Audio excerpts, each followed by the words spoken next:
Next ఇంకొకటి మేజర్గా ఇప్పుడు చర్చ జరుగుతున్న ఇష్యూ ఆంధ్రప్రదేశ్ రాజకీయాలకు సంబంధించి కేసుల ఎత్తివేతకు సంబంధించి చంద్రబాబు నాయుడు గారు ఆయన పైన ఉన్న 2 కేసుల్ని ఆయన తీసేశారు అన్నగానే ఏసీబీ కోర్టు తీసేసింది. కారణం ఏంటంటే కేసులు పెట్టిన వాళ్ళే కేసులు విత్డ్రా చేసుకున్నారు కాబట్టి. ఈ కేసుల ఎత్తివేత పైన జై భీమ్రావ్ భారత్ పార్టీ రియాక్షన్ ఏంటి, మీరు ఎలా అర్థం చేసుకుంటారు దాన్ని? సార్, నేను వైఎస్ఆర్సీపీ గవర్నమెంట్లో పెట్టినటువంటి కేసులు విత్డ్రా చేసుకోవటం అనేది first of all it's not correct.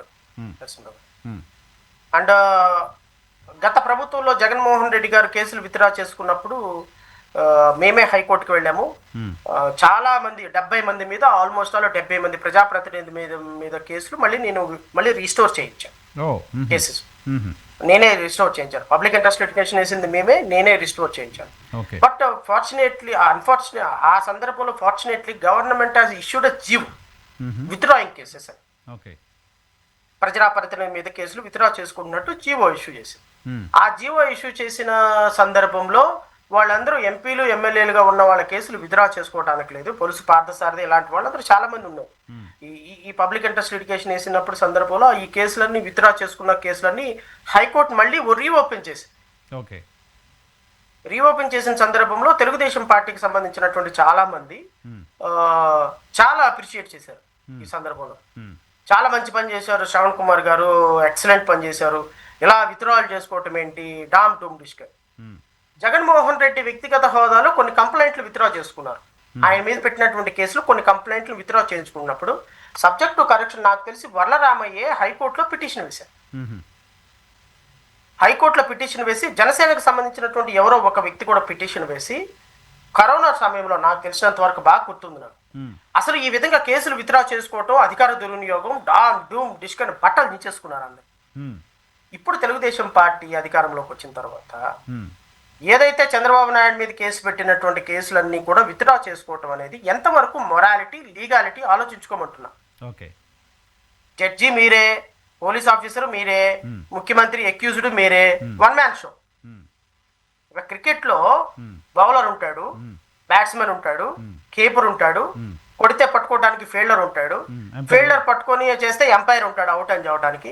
Unfortunate situation ఏంటంటే ఆంధ్రప్రదేశ్ రాష్ట్రంలో బౌలింగ్ వేసే బౌలరు చంద్రబాబు నాయుడు గారే, బ్యాట్స్మెన్ చంద్రబాబు నాయుడు గారే, కీపరు చంద్రబాబు నాయుడు గారే, వెనకాల పక్కనున్న ఫీల్డరు చంద్రబాబు నాయుడు గారే, అవుట్ ఆర్ రైట్ అని చెప్పి ఎంపైర్ కూడా చంద్రబాబు నాయుడు గారే.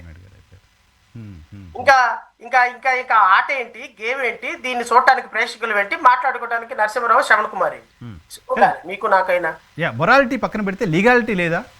కేసు పెట్టిన వ్యక్తే నేను ఆ కేసు తప్పుగా పెట్టానని విత్డ్రా చేసుకున్నప్పుడు కోర్టులు వెనక్కి తీసుకున్న సందర్భాలు ఉంటాయి కదా, దాంట్లో లీగాలిటీ లేదా? ఇక్కడ ఒకటి నరసింహరావు గారు, నేను అవుట్ ఆఫ్ కాంటెస్ట్ అయినా సరే నేను ఒక మాట మీకు ఈ సందర్భంగా గుర్తు చేస్తాను. నేను ఒంగోలులో చీఫ్ జ్యుడిషియల్ మెజిస్ట్రేట్ గా ఉన్నప్పుడు కేఏ పాల్ గారి మీద 307 అటెంప్ట్ మర్డర్ కేసు ఒకటి పెట్టారు. వాళ్ళ బ్రదర్ అనుకుంటా. బ్రదర్ది కాదు, అది నిజామాబాద్ రోజు. ఇది ఆయన పిఏని ఆయన చంపడానికి ప్రయత్నం చేస్తూ ఒక పోలీస్ ఆఫీసర్ కి 1 crore రూపీస్ ఆఫర్ చేశారు.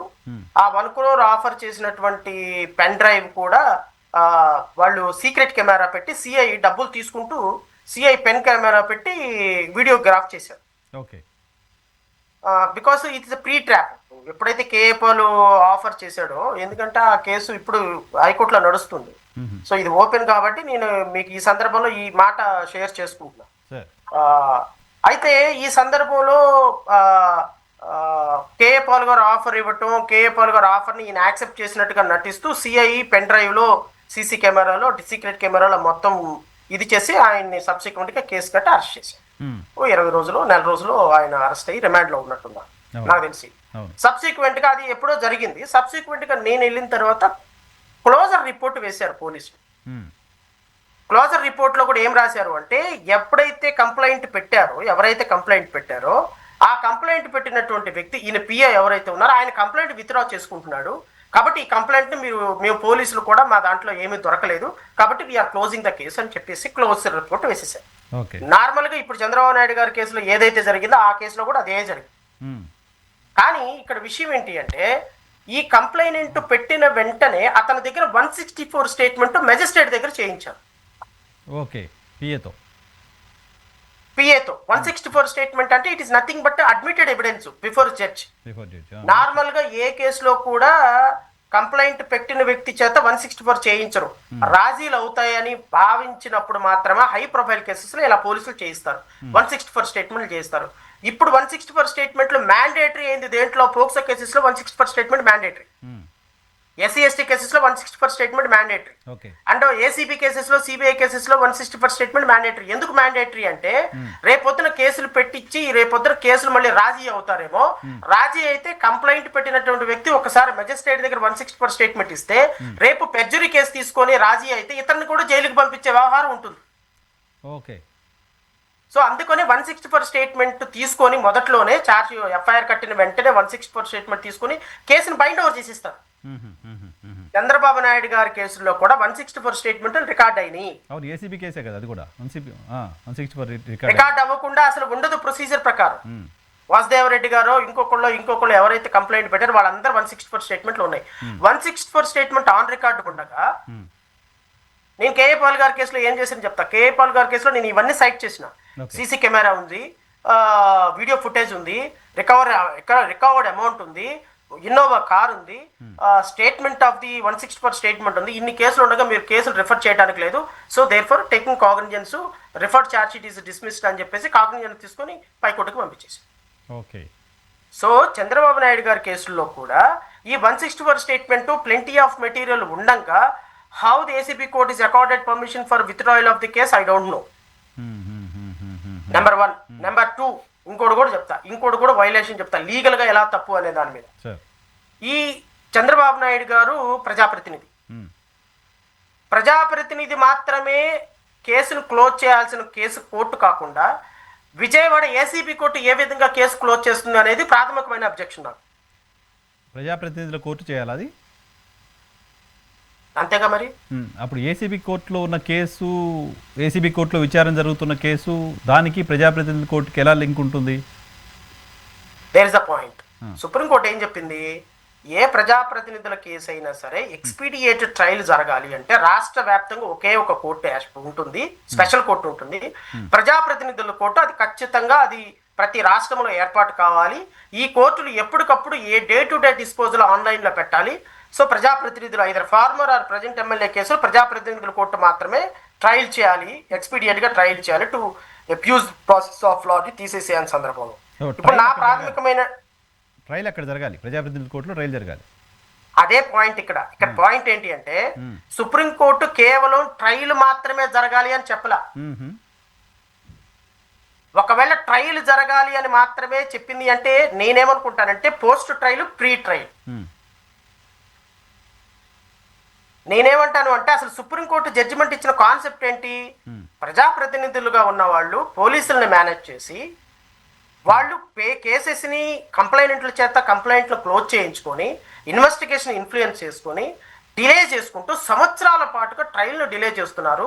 ఇది కరెక్ట్ కాదు, ఈ పద్ధతి మారాలి, ఒక స్పెషల్ కోర్టు ఉండాలి, స్పెషల్ కోర్టు మాత్రమే దీన్ని కాగ్నిజెన్స్ తీసుకుని స్పెషల్ కోర్టులో ప్రొసీజర్ జరగాలి అని చెప్పి చెప్పింది. అంటే ఒక సందర్భంలో ప్రజాప్రతినిధులు chief justice of respective high courts అనుమతి లేకుండా ఏ కేసు విత్డ్రా చేసుకోవద్దని కూడా చెప్పింది.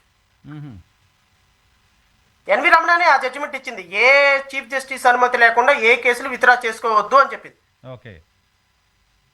సో నా కేసులో గత ప్రభుత్వంలో 70 మంది మీద ప్రజాప్రతినిధుల మీద కేసు రీఓపెన్ చేయడానికి కారణం సుప్రీంకోర్టు ఇచ్చిన ఈ జడ్జిమెంటే. చీఫ్ జస్టిస్ అనుమతి తీసుకోకుండా ఎందుకు తీసుకున్నారు, సో అన్ని రీఓపెన్ చేస్తారని చీఫ్ జస్టిస్ రీఓపెన్ చేశారు. సో ఇప్పుడు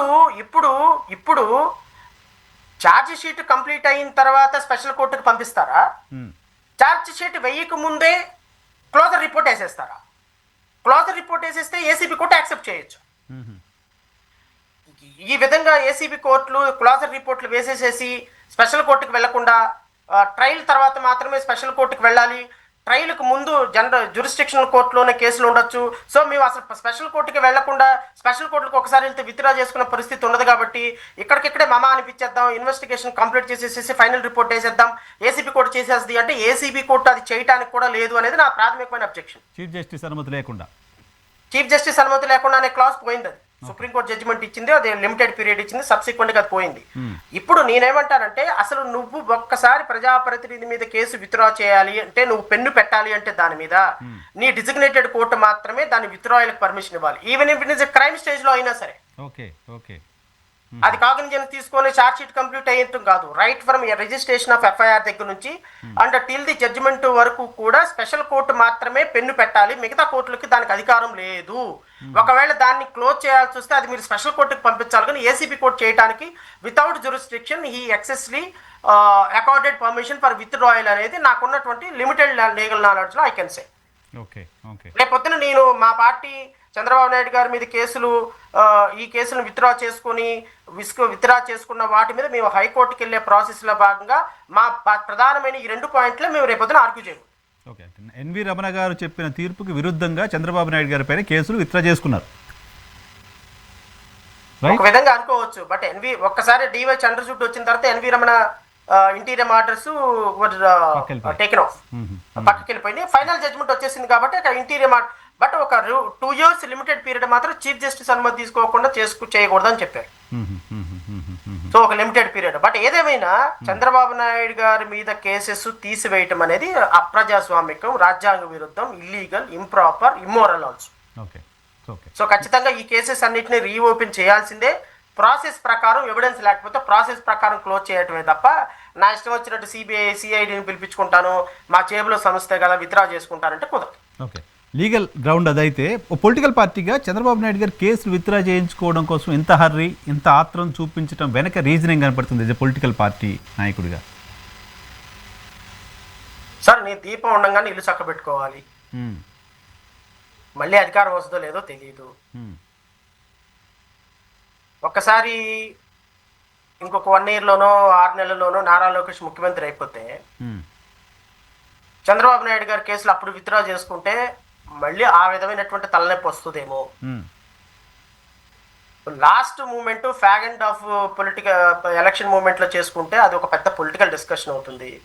సో ఇప్పుడే టకా సందులో సడేమి అని క్లోజ్ చేసేసుకుంటే ఇంకా 3 సంవత్సరాలు ఉంది కాబట్టి అప్పటికి ప్రజలు మర్చిపోతారు.